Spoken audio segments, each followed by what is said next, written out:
Dear students of class 10th, आइए इस video में हम आपकी पाठ्य पुस्तक क्षितिज से चैप्टर बाल गोविंद भगत को पढ़ेंगे। इस वीडियो में हम बाल गोविंद भगत का सारांश जानेंगे। बाल गोविंद भगत के लेखक हैं रामवृक्ष बेनीपुरी। रामवृक्ष बेनीपुरी ने बाल गोविंद भगत को रेखा चित्र विधा में लिखा है। रेखा चित्र विधा लेखन की साहित्य की एक विधा होती है जो कि संस्मरण से मिलती जुलती होती है। रेखा चित्र में किसी वस्तु या किसी पात्र का आकर्षक ढंग से चित्रात्मक वर्णन किया जाता है, रेखा चित्र खींचा जाता है, इसे प्रस्तुत किया जाता है। तो हम इस वीडियो में इसका सारांश जानेंगे, बाल गोविंद भगत का सारांश जानेंगे। आइए वीडियो शुरू करते हैं।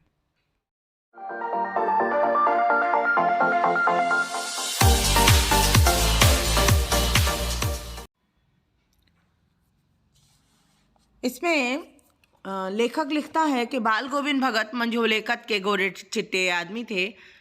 करीब उनकी उम्र 60 वर्ष रही होगी। बाल सफ़ेद हो चुके थे, दाढ़ी और जटाजूट तो नहीं रखते थे, लंबी लंबी दाढ़ी नहीं रखते थे, लेकिन उनका चेहरा जो था वो हमेशा सफ़ेद बालों से ढका रहता था। अर्थात उनके चेहरे पर दाढ़ी तो रहती थी पर हल्की रहती थी। कपड़े बहुत कम पहनते थे। कमर में लंगोटी, बस कपड़े के नाम पर वे एक लंगोटी पहना करते थे और कबीर पंथियों की तरह कनफटी टोपी। जब जाड़ा आता था तो काला कंबल ऊपर से ओढ़ लेते थे। मस्तक पर एक रामानंदी चंदन का तिलक रहता था। तुलसी के जड़ों की एक माला हमेशा बांधे रहते थे गले में। अब लेखक आगे लिखता है कि इस सब से ये नहीं जाना जाना चाहिए, इस सब से ये नहीं समझा जाना चाहिए कि बाल गोविंद भगत कोई साधु थे। वे साधु नहीं थे, एक गृहस्थ थे।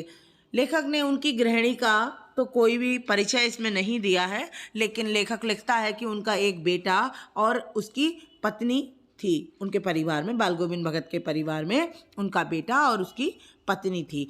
थोड़ी खेती बाड़ी थी, साफ सुथरा सा अच्छा मकान था, खेती बाड़ी करते थे, परिवार का पालन पोषण करते थे। बाल गोविंद भगत साधु नहीं थे, लेकिन साधुओं की तरह ही अपना जीवन यापन करते थे। कबीर को मानते थे, कबीर को साहब कहा करते थे। उन्हीं के गीतों को, पदों को गाते थे और उन्हीं की दी हुई शिक्षाओं पर चला करते थे। कभी झूठ नहीं बोलते थे, सभी लोगों से खरा व्यवहार करते थे, दो टूक बात करने में संकोच नहीं करते थे, लेकिन किसी से खामखा बेफिजूल में किसी से झगड़ा मोल नहीं लेते थे। किसी दूसरे की किसी वस्तु को, किसी चीज को छूते नहीं थे।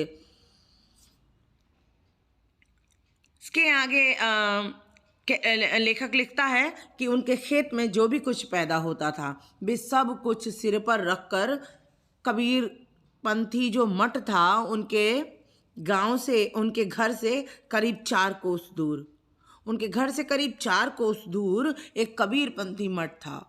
उसमें वो भेंट स्वरूप चढ़ा दिया करते थे। जो भी कुछ खेत में पैदा होता था वो सब सर पर लाद कर ले जाते थे और उस कबीरपंथी मठ में रख देते थे।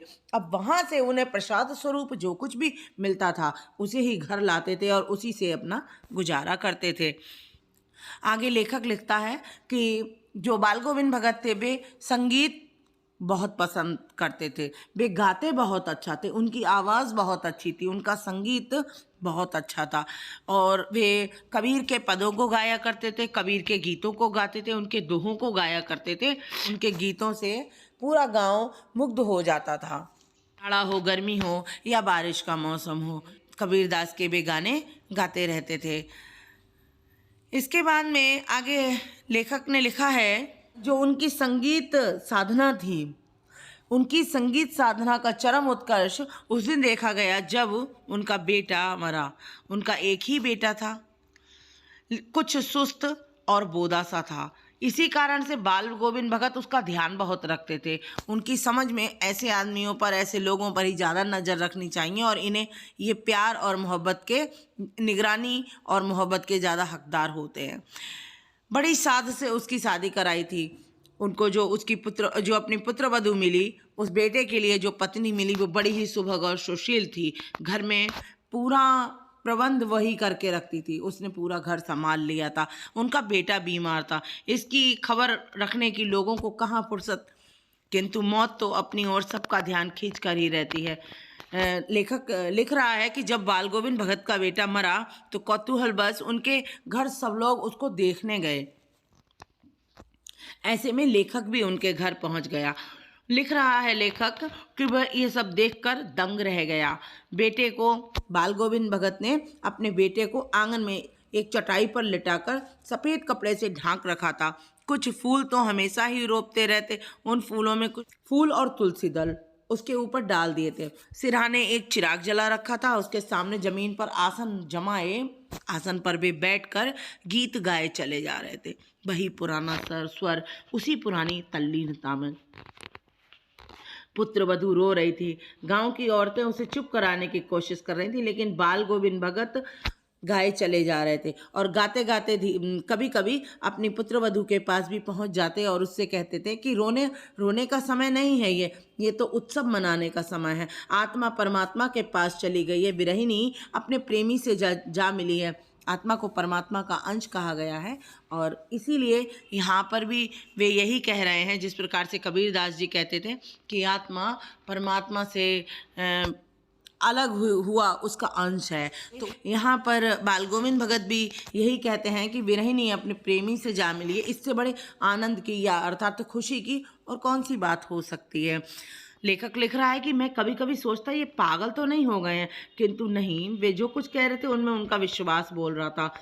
वह चरम विश्वास जो हमेशा ही मृत्यु पर विजयी होता है। उन्हें अपने प्रभु पर बहुत विश्वास था और कबीर के आदेशों पर, कबीर की शिक्षाओं पर, कबीरदास जी की शिक्षाओं पर उन्हें बहुत विश्वास था।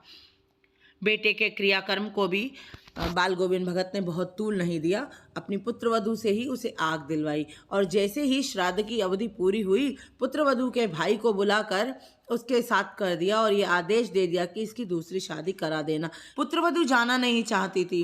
वह रो रो कर ये प्रार्थना करती रही कि मुझे यहाँ रहने दीजिए, आपकी सेवा करना चाहती। बाल गोविंद भगत की वह सेवा करना चाहती थी, लेकिन बाल गोविंद भगत ने उससे ये कह दिया अंत में कि अगर तू नहीं जाएगी तो फिर मैं ही इस घर को छोड़कर चल दूंगा।